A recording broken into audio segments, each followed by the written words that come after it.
I'm Krista Gray with the University of Illinois Extension in Fulton County. Thank you for joining me today. Today, for our Healthy Sense lesson, Unit Pricing and Other Shopping Strategies, we're going to make a recipe called Rise and Shine Cobbler. But before we get started, we need to remember we need to wash our hands for at least 20 seconds with soap and water. Make sure we have our area prepped and clean. All right, we're going to go ahead and get started. This is a simple recipe that you can put together with canned fruit, raisins, cranberries, or prunes. And then you top it with some crunchy granola.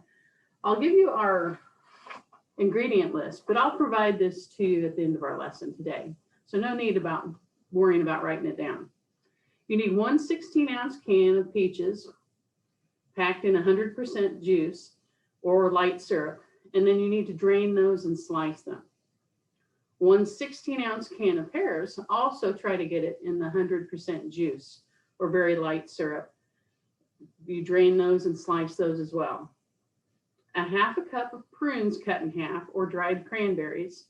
I didn't have either one, so I'm using raisins in my recipe.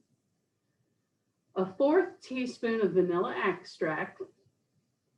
1 orange or 1/4 cup orange juice. I didn't have any oranges on hand, so I'm going to use some orange juice. 1 cup low-fat granola or other crunchy whole grain cereal. All right, we're going to get started making this. It's super simple. I prepped my baking dish ahead of time with some non-stick spray, because I don't know about you, but I don't like scrubbing a dish after I've baked something in it. So this kind of helps release the food.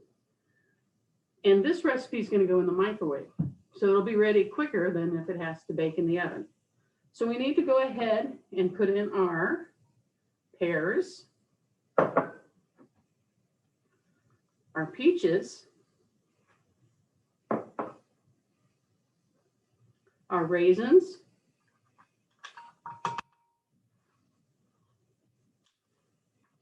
always a few stragglers in there, our orange juice,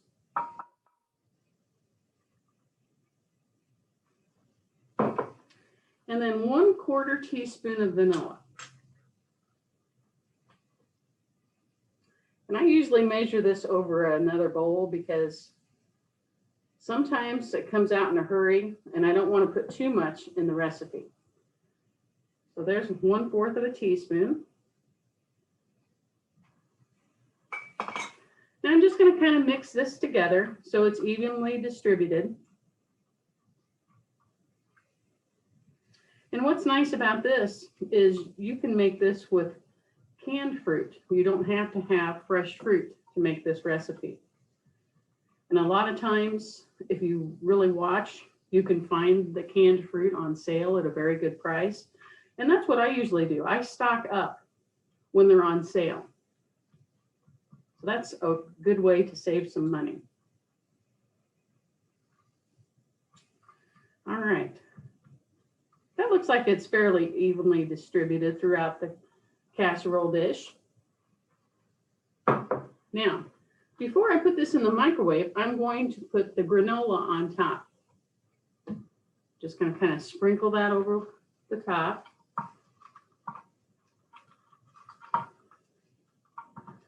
And this is an 8x8 casserole dish I have it in, or a baking dish. And this will make 4 servings. And these will be good sized servings. So it'll be a nice treat for your family. It's called Rise and Shine Cobbler, so you can serve it at breakfast or maybe even for a dessert after lunch or supper. Now that's what that looks like before I put it in the microwave. I'm going to cook this and I'll show you the picture afterwards. Now, if you like this recipe and are interested in some more recipes, please go to our Eat, Move, Save website. Don't worry, I'll provide that link at the end of class today. Thank you for joining me, and I hope to see you next time.